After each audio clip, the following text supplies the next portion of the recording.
Halo semua, salam sejahtera Malaysia. Selamat datang ke channel Fels Lifestyle. Tuan-tuan dan puan yang amat dihormati. Selepas isu anak Menteri Besar Perlis ataupun anak kepada pemimpin besar PAS yang terlibat dengan tahanan SPRM yang melibatkan jumlah RM 600,000. Akhirnya persoalan kita ramai yang mempersoalkan berkaitan dengan jawatan Menteri Besar PAS itu, yaitu Syukri. Adakah jawatan beliau ini ataupun status beliau sebagai Menteri Besar akan tercalar sehingga beliau boleh digesa untuk meletakkan jawatan? Nah, saudara-saudara yang amat dihormati, ini satu gesaan yang mengejutkan pemimpin PAS. Dikatakan melalui artikel Harapan Daily, anak dan pegawai kanan ditahan SPRM. AMK desak MB Perlis letak jawatan. Wow, ini satu gesaan peletakan jawatan yang mengejutkan PAS. Angkatan Muda Keadilan AMK Perlis mendesak agar Menteri Besar Muhammad Syukri Ramli meletakkan jawatan berkuat kuasa serta-merta susulan penahanan beberapa pegawai kanan yang mempunyai kaitan dengan Kerajaan Negeri Perlis. Ketuanya, Azin Izzat Bahanuddin berkata, AMK mengutuk dan mengecam sekeras-kerasnya sebarang salah guna kuasa dan rasuah di dalam Negeri Perlis yang berdaulat. Menurutnya, kes membabitkan anak Menteri Besar Perlis yang didakwa memalsukan dokumen untuk tuntutan palsu berjumlah RM 600,000 adalah satu-satunya kes yang pernah berlaku sepanjang 181 tahun terbentuknya Negeri Perlis. Nah, saudara-saudara, ini satu lagi pendedahan yang mengejutkan. Jadi tak heranlah sehingga pihak daripada AMK mahu menggesa MB di Negeri Perlis untuk letakkan jawatan kerana dikatakan ini adalah satu-satunya kes yang pernah berlaku sepanjang 181 tahun terbentuknya Negeri Perlis menurut sumber ini. Isu utamanya adalah adakah jumlah tuntutan palsu RM 600,000 termasuk dengan tuntutan palsu yang dikaitkan dengan institusi Diraja Perlis. Wajar diingat ini merupakan satu-satunya kes seumpamanya sepanjang 181 tahun terbentuknya Negeri Perlis.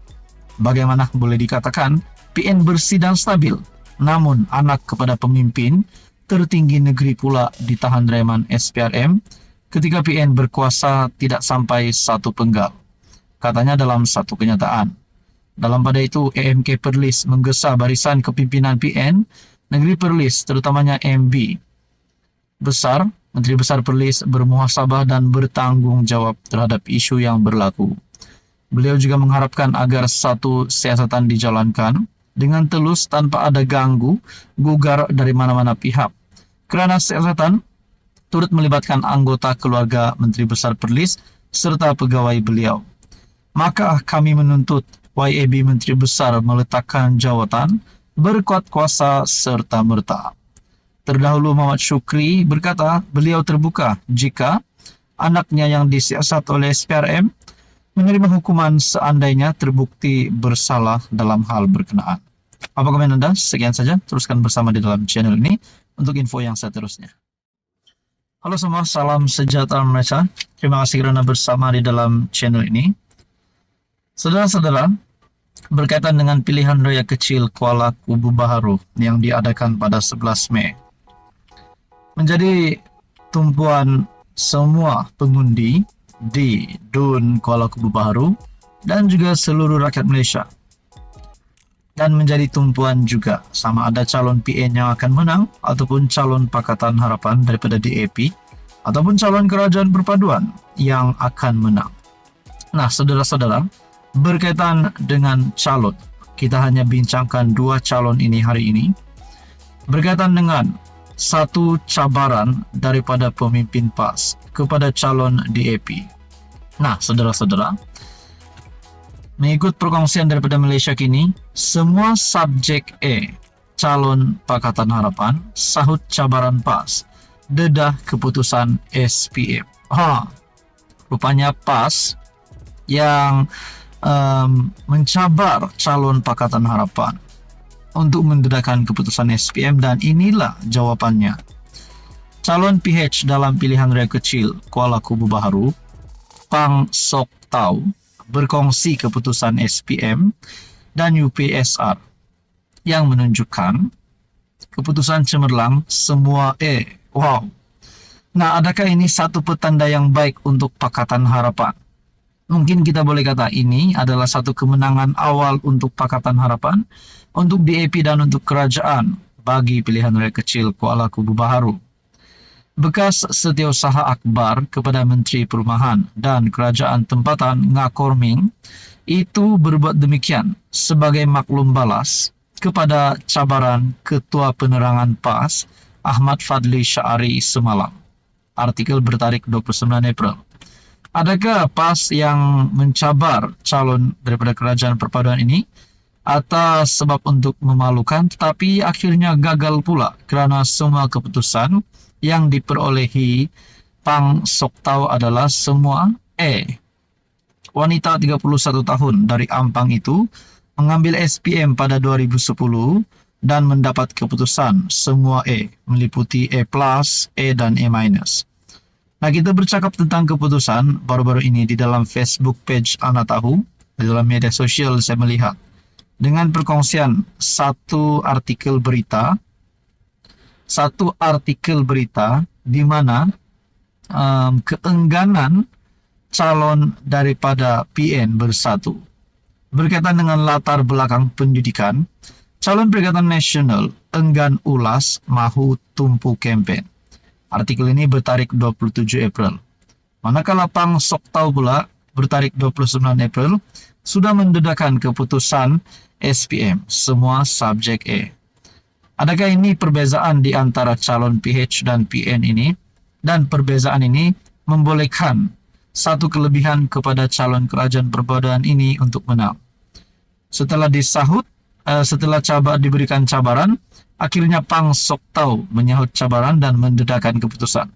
Bagaimana pula dengan calon Perikatan Nasional itu? Nah, itu menjadi persoalannya. Jadi saudara-saudara yang amat dihormati, menurut Anda siapakah yang layak menang di pilihan raya kecil Kuala Kubu Baharu?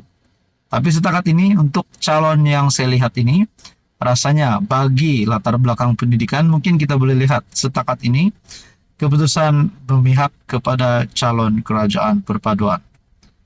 Nah, saudara-saudara, di dalam artikel ini berkongsi, lebih menarik pelajar sekolah menengah Chung Hua di Port Dickson, Negeri Sembilan itu mendapat keputusan lebih baik dalam mata pelajaran bahasa Melayu, yaitu E, dan bahasa Inggris E+, berbanding bahasa Cina E-. Yang berhormat Pasir Mas, Tuan Ahmad Fadli Syari bertanya tentang UPSR dan SPM saya. Inilah jawabannya. Saya terhutang budi kepada guru-guru yang pernah mengajar saya. Ucapan terima kasih saja memang tidak cukup sebagai balasan atas jasa bakti yang telah dicurahkan dalam mendidik saya, katanya. Dia juga mengucapkan terima kasih kepada Dedi dan Mami yang tidak pernah mengabaikan pendidikan anak-anak. Fadli membuat cabaran itu semalam selepas calon Khairul Azhari Saud berdepan kontroversi berkaitan status pengajian. Ini susulan posternya yang mencatat dia memperoleh Diploma Eksekutif Pengurusan dari Universiti Malaya pada 2019 dan Sarjana Eksekutif dari Universiti Malaysia Pahang Al-Sultan Abdullah 2 tahun selepas itu. Orang ramai mempertikaikan bagaimana dia melompat terus ke peringkat sarjana tanpa mengambil ijazah sarjana muda dulu. Selain bagaimana dia menghabiskan pengajian pada 2021 ketika PKP. Nah, bagaimanapun pemegang diploma dilapor boleh melanjutkan terus ke peringkat sarjana eksekutif di UMPSA, kelayakan pengalaman kerja yang ditetapkan serta melepasi pengiktirafan pembelajaran berasaskan pengalaman terdahulu. isu pendidikan calon PN telah selesai. Pihak Universiti UMP telah keluarkan kenyataan berhubung kelulusan Master Sarjana Eksekutif Pengurusan Perniagaan yang dimiliki beliau, bahkan transkrip sijil juga telah disebarkan. Nah, saudara-saudara, apa komen Anda berkaitan dengan isu ini? Sekian saja, teruskan bersama di dalam channel ini.